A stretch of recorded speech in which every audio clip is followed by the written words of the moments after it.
everyone, I'm Armor Gaming. Welcome back to my channel and welcome to Monster Legends. I am super excited to do this sneak peek video because it is finally time to do a first look at Santerion. A lot of players have been telling me that he is so amazing, his trade is incredible. The only thing I know about him is that he has Megatons. I really tried not to find out anything about him, but when I was doing the live stream, some people mentioned that he had Megaton. So that's all I know about him, but this is going to be like a first look and I'm super excited because I already love the monster design based on what I saw from the pop-up message in Monster Legends. But yeah, we're going to take a look at that, so we're going to wait till the end. First, we're going to talk about some other stuff that we know. For example, there's a Christmas frame.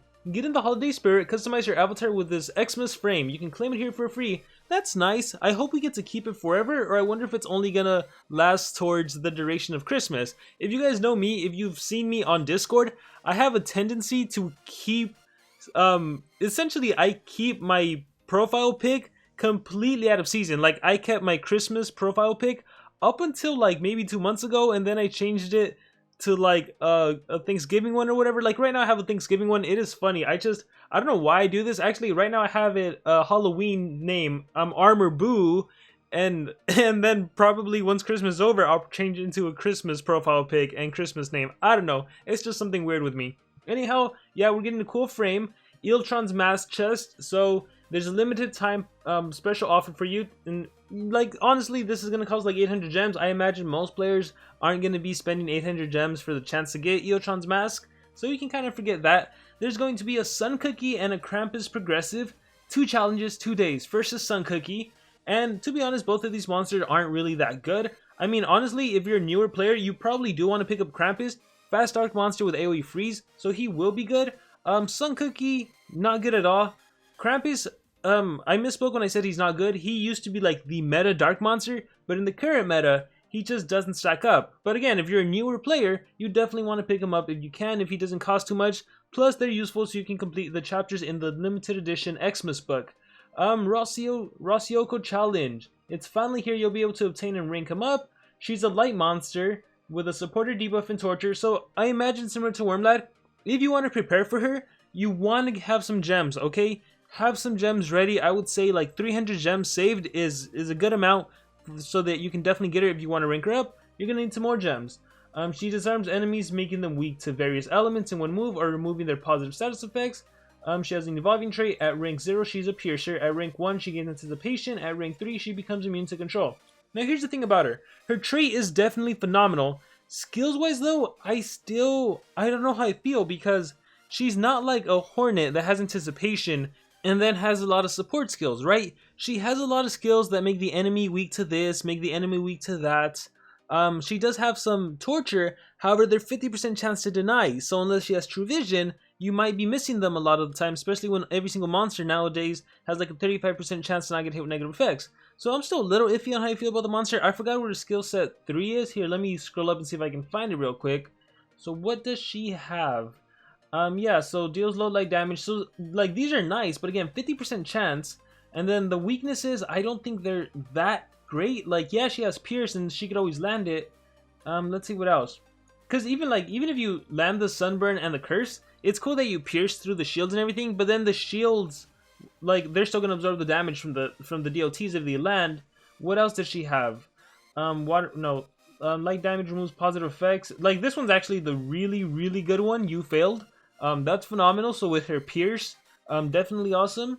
The total damage reduction is also nice, and removes negative effects from all allies and applies. Oh wait, never mind. I take it back. Having T merge removes all negative effects from all allies. Applies evasion. Let's see. She has pierce. She has anticipation. So it would be cool if a monster did an extra turn skill for you to give your team evasion, remove negative effects. So actually, yeah, I do like her, but I mean, it's really this. Like this doesn't really stand out to me. The fire weakness, dark weakness, thunder weakness. Yeah, it's a lot of weaknesses, but I don't know. Not really feeling it. And these I like, but again, unless you have true vision, I don't know. You should run bad AGA just because Armor Gaming Alliance. I don't know. Let's scroll down. But let me know your guys' thoughts. What do you think about her skill set? Because obviously her trait is phenomenal, but what do you think about her skill set? We have the top monsters breeding. It's like 4 flash breeding events in one. There are 4 different combinations. And you can get the 7 top monsters. And let's see, who are those top monsters? One of the monsters you can breed is Golgi. Oh, and he was available in the previous season, and now he's used for the Xmas book. Was he? Oh yeah, he's chapter 4, I believe. This is probably what everyone is the most excited about. Coming out on December 20th, the Unchained breeding event Hookuai. Breeding combinations will be Dark Ghouls and Magma, 2 breedable legendary monsters. If you don't have Dark, you can replace them with Galante Jr., and if you don't have Magma, you can replace them with Violet. Hookuai is by far one of the most powerful monsters currently in the game. He's immune to control. He's basically immune to everything, let's be honest. He's immune to control. He has anticipation, so if an enemy does an extra turn skill, doesn't even matter. If he gets a stamina drain, he has a 0 stamina, 0 cooldown, so even if you get hit with cooldowns activated, 70 damage attack. Hookuai is so powerful. I am personally working on ranking him up. I'm using all my water cells that I got from Thalassa, from the Thalassa dungeon, to rank up my Hookuai. He's currently going to rank 3. I plan to get him to rank 5. He's probably going to be one of the first non-elite monsters, non-nemesis, non-VIP that I get to rank 5, excluding the breedables that everyone forgets about. So make sure you're ready for this. Make sure you don't activate your Camilla. Make sure you save. Honestly, you might save a couple gems for this event as well. The cool thing about this event is that it's gonna happen during the duration of the maze. So every time you successfully get them, you'll get an additional 250 maze coins. Every time you fail, you'll get 75 maze coins. So that's always helpful for the maze. And look, there is that frame. Looks very cute. It's cool. I really like that it's free to everyone. And we have some Xmas chests available. Let's see, here comes the 2 most special deals to brighten up your Xmas holidays. The first one is the Xmas chest, which contains Ursus and 3 level 10 runes. Cool, 3 level 10 runes. The second one is the Super Xmas chest, which will get Mad Infusion at rank 1. Mad Infusion, in my personal opinion, is one of the best magic monsters in the game. You do need to fully rank her up. Well, not fully rank her up. I believe just get her to rank 3, where she has evasion and the protect positive effects, and she is such a phenomenal monster. So darn good. Let's see, there's a Hornet step-up chest. Hornet is also one of the better monsters in the game.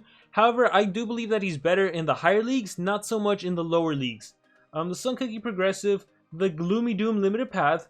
Let's see, Santerion. So this is a monster we're going to be talking about. The newest Forsaken monster. Ooh, my goodness. And if it's anything like previous mazes, super easy to get during the limited edition pathway. You know, the first 3-4 days, just make sure to log into the game every 4 hours, collect your maze coins, and you'll be good to go. You can easily get them from the limited edition pathway, and then you can get some cells from the actual maze, and then they're pretty much useless because in the current meta, there's no way you can compete unless you rank them up all the way. But if you're in a lower league, then hey, you can use your level 100, level 105 Santerion and have fun. There's going to be an Xmas Fraternity event. If the team purchases a gem pack, all members will get war coins or snowman coins. If you choose snowman coins, you and your team will obtain rewards depending on the amount you accumulate. Oh, so it's one of those like events. So I imagine there's going to be a chance to get maze coins. So up to 5,000 depending how much your team purchases in an amount of gems. Yeah, because based on previous examples, there'll be a level 10 rune. There'll be some cells probably for one of the Christmas monsters. I wonder if it'll be Ursus. That'd be kind of cool. But yeah, and final and top reward is a snowman statue. You're going to have to spend so much for that. Anyhow, let's go down. Elite Water Wars. Didn't we already have this? I am not feeling this. This is one reason why I'm ranking up Hookuai though. Alright, the time has finally come. It is time to talk about Santerion, the new Forsaken monster. Alright, what does it say?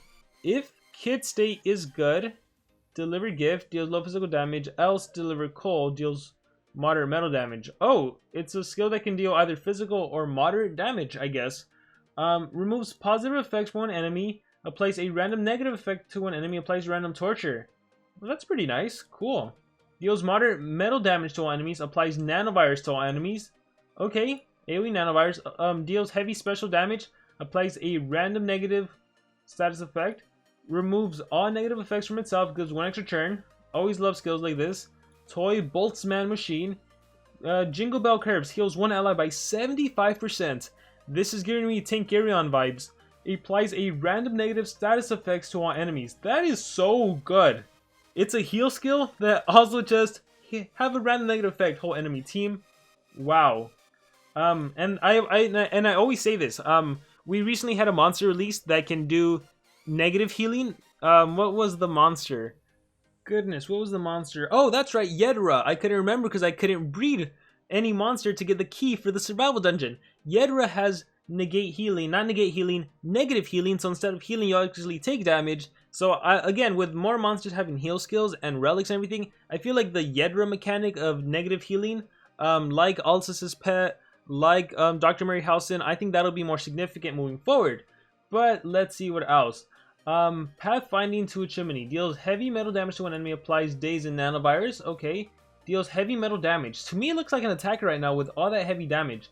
It plays a random protection to our allies. I like this random protection. Let's see. Deals heavy special damage to enemies, heals our allies by 50. Wow, 50% heal and you're dealing damage. So 75 and then 50. My goodness. Deals moderate metal damage, applies a random torture to all enemies, heals another big heal, and applying tortures to the enemy. This is why having torture immunity, even a status cast torture immunity, definitely comes in handy if you're fighting monsters like this. Deals massive metal damage to an enemy. Massive metal damage. Applies 2 random torture to all enemies. What the heck? That is good. Oh, this is skills group 4, huh? Oh yeah, Forsaken monster, duh. Massive metal damage. Applies 2 random torture. That is phenomenal. Removes positive effects from all enemies. What? Deals moderate metal damage and applies daze. Okay, it could have done a little more. Positive effect removal is always good, and it dazes pretty much. The moderate metal damage is negligible, I would say. Gifting algorithm applies a random negative status effect to all enemies. It plays a random positive to all allies, and 1 extra turn. Wow, that is great.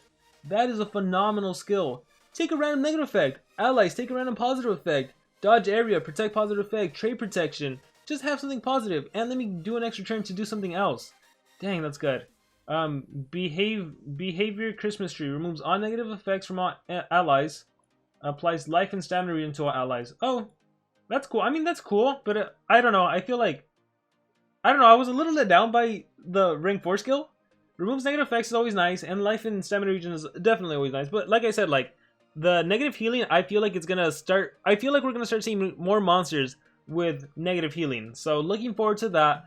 I gotta say, skills wise, I am impressed by the healing. 75%, 50%, 35%.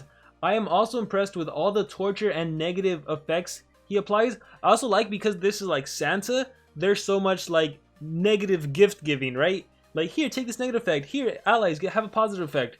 Let's see, if we exclude 1, 2, 3, 4, if we exclude these skills and operate under the assumption that most players will get this monster unranked, let's see, what are you going to work with? So a 35% heal, a 75% heal, the random negative effect. Now, you have a pretty good skill set, even unranked. And at rank 1, if you get, I'm assuming it is, I know it says not in order, but assuming this is your first skill, that's a pretty good skill to have. Gosh. Well, actually, I am wondering what's going to be the 4th skill. Is it going to be this one? Is it going to be the extra turn one? Oh, man. It's going to be so hard to rank these monsters. We still have no idea how we are actually going to rank Forsaken monsters. Oh, wow. Alright, but now let's see what his trait is. Okay, I see this. I see OMGOP. So let's see how amazing it is. The Gloomy Doom Maze has opened its gates, and you have the chance to get Santerion a metal mega tank. Just the fact that his name is Tyrion, I already feel like he's gonna have an artifact. His skill set includes debuffs like daze and damage reduction, which, by the way, it does help you take less damage as a tank. If the enemy's accuracy is reduced and if they have damage reduction, they're gonna deal less damage. I assume this monster is gonna be able to hold the shield relic. I assume he's gonna be able to hold the essence, which, oh my gosh, revival. So killing him twice is gonna be tough. But we're gonna, yeah, we'll see. He can also apply random tortures and random debuffs and random positive protection and random protection to allies. He can heal himself and his allies, gain life and stamina regen. At rank 0, Santerion is hardened and can cast Megaton at the start of the battle. At rank 0, we have a Megaton monster. We have another done raw. Nice. Cool. So we have a usable Forsaken monster even unranked. Like me personally, I still use my Dunraw even though she is level 105. She's only at rank 1 and I still use her. She comes in handy even against super top bases. So what I like about Santerion is that he's an actually usable Forsaken monster without having to rank him up all the way. And he's going to be accessible in the maze. At rank 1, his status caster is replaced by Megaton as a trait. Nice. So, the bad thing about having him unranked is that obviously the enemy can just say, hey, let me remove your Megatons. It's cleared, right? If you fight a Worm Lad, he does his skill that removes positive effects, bye-bye Megatons. But at rank 1, you actually get Megaton as a trait, so the only way to remove it is if they trait disable you. At rank 3, his Hardened is replaced by Artifact. Oh my goodness. Wow. So, yeah, I was right, although you do need to rank him up. So he's going to have Artifacts, so no positive effects, no negative effects. So what this does mean, he's interesting because before rank 3, he's going to be able to benefit from, like, for example, the positive effects, right? Is there a skill that gives him positive effects early on? Or maybe not. Just heals. Oh yeah, like this one, Random Protection. Like, he'll actually be able to use this before he's rank 3. Once he's rank 3, that's not going to work on him because he's going to have Artifact. But now the enemy won't be able to deny him. So really, you're going to have to trait disable him to deny him if you fight him at rank 3. Because it's not like you're going to be able to possess him. You're not going to be able to stun him. You're not going to be able to land Torture against him. So he's going to be a really tough tank to kill if you don't have trait disable. That's for sure. And in a team where you can remove negative effects, right? Like, imagine the enemy goes and they trait disable you, but then the enemy just removes the trait disable and you're back to having Artifact. That is going to be tough. That is going to be tough. I didn't even talk about the ultimate. Uncontrollable Charisma deals heavy metal damage, activates all cooldowns, AoE cooldown activated, and random torture. That is nice. Wow. Alright, let's keep reading. And at rank 4, oh cool, not even rank 5. That's nice. He becomes a status caster again, applying damage reduction to all enemies at the start of the battle. Again, he's a tank, that just reduces their damage output. I mean, gosh, he's awesome. He's so awesome. He's fantastic. Again, my favorite thing is that he's actually usable.